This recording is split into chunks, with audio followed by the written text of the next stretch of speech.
बात कर लेते हैं पंचकुला की, जहां पर रक्षा मंत्री राजनाथ सिंह ने भारतीय जनता पार्टी के नए प्रदेश कार्यालय पंचकमल का उद्घाटन किया है। पंचकमल का राजनाथ सिंह ने उद्घाटन किया। इस दौरान उन्होंने मां भारती के चित्र पर पुष्प अर्पित कर इस कार्यक्रम की शुरुआत की है। उनके साथ हरियाणा के मुख्यमंत्री मनोहर लाल, बीजेपी के प्रदेश प्रभारी और राष्ट्रीय महामंत्री विनोद तावड़े बतौर विशिष्ट अतिथि मौजूद रहे। हरियाणा बीजेपी के प्रदेश अध्यक्ष ओम प्रकाश धनखड़ ने भी इस कार्यक्रम की अध्यक्षता की और वो इस कार्यक्रम में शामिल हुए। वहीं कार्यक्रम में हरियाणा विधानसभा के अध्यक्ष ज्ञानचंद गुप्ता, प्रदेश के गृह मंत्री अनिल विज, संगठन महामंत्री रविंद्र राजू समेत कई मंत्री और सांसद, बीजेपी के कार्यकर्ता और बड़े पदाधिकारी मौजूद रहे। तो आज हरियाणा की धरती पर बीजेपी के लिए एक बड़ा आयोजन था, एक बड़ा कार्यक्रम था, जिसका उद्घाटन राजनाथ सिंह ने किया।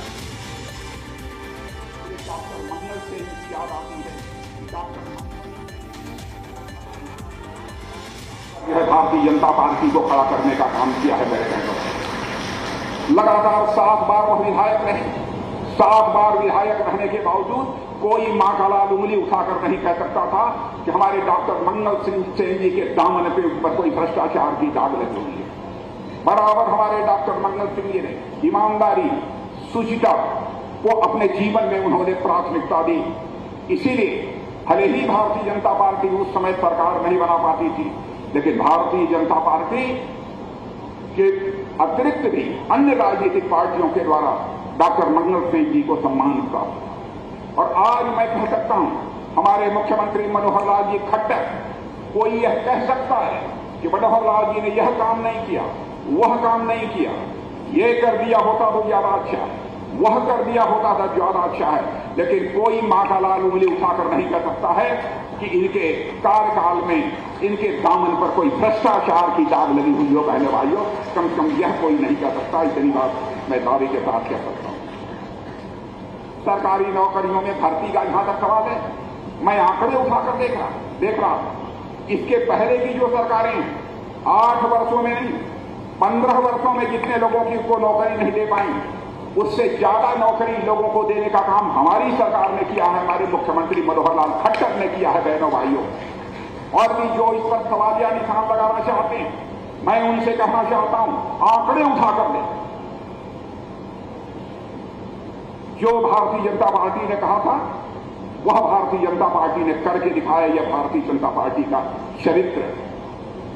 हम जो कहते हैं बहनों भाइयों, हम करते हैं। भारतीय जनता पार्टी हिंदुस्तान की अकेली पार्टी है। कांग्रेस पार्टी सबसे बड़ी राजनीतिक पार्टी मानी जाती थी, चाहे लोक दल हो, कांग्रेस पार्टी हो, कांग्रेस हो, अन्य राजनीतिक पार्टी। सारी राजनीतिक पार्टियों का अपने जीवन में 1 बार, 2 बार, 3 बार डिवीजन हुआ है, विभाजन हुआ है। आज का यह अवसर बहुत ही एक सुनहरा अवसर, क्योंकि जिस कार्यालय का जो उद्घाटन हो रहा है, ये कार्यालय मात्र एक भवन नहीं है मित्रों। ईंट गारे से बनाया हुआ, सीमेंट सरिये से बनाया हुआ एक भवन, उसको कार्यालय का नाम नहीं देते हैं। हम कार्यालय का नाम देते हैं जिसमें हमारे कार्यकर्ता अपने जी जान से, खून पसीने से, अपने मन के विचार से, अपने उत्साह से, उमंग से बैठ करके काम को आगे बढ़ाने के लिए दिन रात मेहनत करता है। इसको मंदिर का स्वरूप देते हैं। ये हमारा मंदिर है। जब जहां कार्यालय नहीं होता, पार्टी का काम तो वहां भी होता है, लेकिन घरों से जब पार्टी चलती है तो लोग उस व्यक्ति के हिसाब से पार्टी को जोड़ देते हैं कि इस व्यक्ति की पार्टी है, इस व्यक्ति की पार्टी है। भारतीय जनता पार्टी का नाम थोड़ा नीचे हो जाता है, उस कार्यकर्ता का, उस नेता का नाम ऊपर हो जाता है। लेकिन हम चूंकि देश की एक ऐसी पार्टी है जो किसी व्यक्ति के हिसाब से नहीं, एक सिद्धांत, एक विचारधारा, इससे चलने वाली पार्टी है। इस पार्टी को खड़ा करने में हजारों, लाखों हमारे कार्यकर्ता, नेताओं का खून पसीना लगा है। बहुत लंबा एक इतिहास है इसका।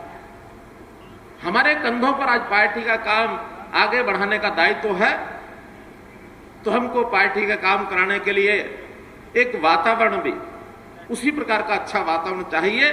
उसमें कहीं ना कहीं कार्यालय की अपनी भूमिका है।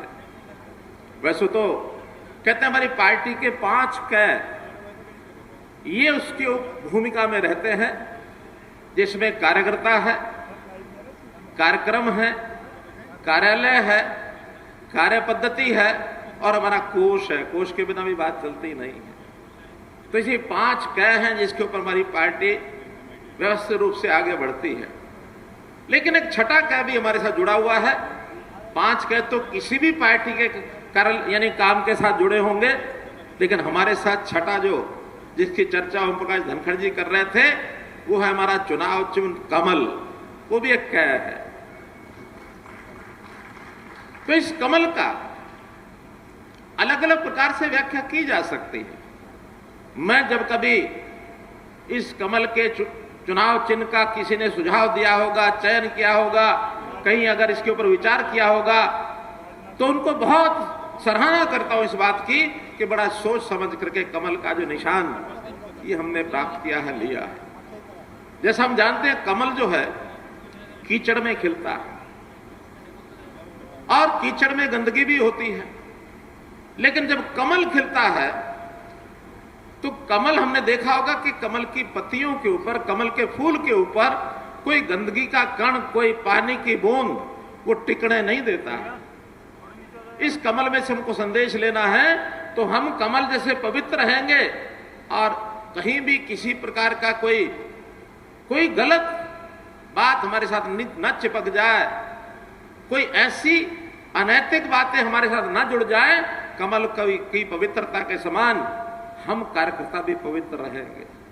बहुत फिसलन है, खास करके राजनीतिक क्षेत्र फिसलनों से भरा हुआ है। हम समय समय पर कण कण पर कई बातें सुनते हैं कि यहां ये गड़बड़ हो गई है, वहां वो गड़बड़ हो गई है। उस गड़बड़ को सुधारने के लिए उसमें भी कमल की जो जड़ है, कमल की जो बेल है, उसका भी गुण होता है। कमल पवित्र ऊपर हमको दिखता है, लेकिन कमल की जो जड़ है, कमल का जो बीज है, वो उस पानी को साफ भी करता है। जिस गंदगी में कमल खिलता है, उस गंदगी को कुछ समाप्त करने के लिए कमल की जड़ें और कमल की जो बेल है वो अपनी भूमिका निभाती है। तो हम लोग उस गंदगी को साफ करने के लिए कितने प्रकार के काम हमारी केंद्र सरकार आदरणीय नरेंद्र मोदी जी रोजाना कोई ना कोई नई बात हमारे विचार को, देशभक्ति के विचार में ओतप्रोत करने के लिए। अभी हमने देखा कि जैसा स्वतंत्रता दिवस, इसको हमने इस बार अमृत महोत्सव का नाम दिया। 15 दिन पूरा देश देशभक्ति के कैसे वातावरण में हर घर तिरंगा के नाम से चला। तो ऐसे वातावरण को बदलने में, इन गंदगी को समाप्त करने में, देश में हो चाहे प्रदेश में हो, जहां जहां हमारी सरकारें हैं, हमने कितने ही ऐसे काम किए हैं इस भ्रष्टाचार रूपी कैंसर को समाप्त करने के लिए, अनैतिक कामों के प्रति सख्त रवैया अपनाने के लिए। हमने बिना पर्ची खर्ची के अगर कहीं नौकरियों देने की बात की है तो इस समाज में फैली गंदगी को साफ करने का हमने काम किया है।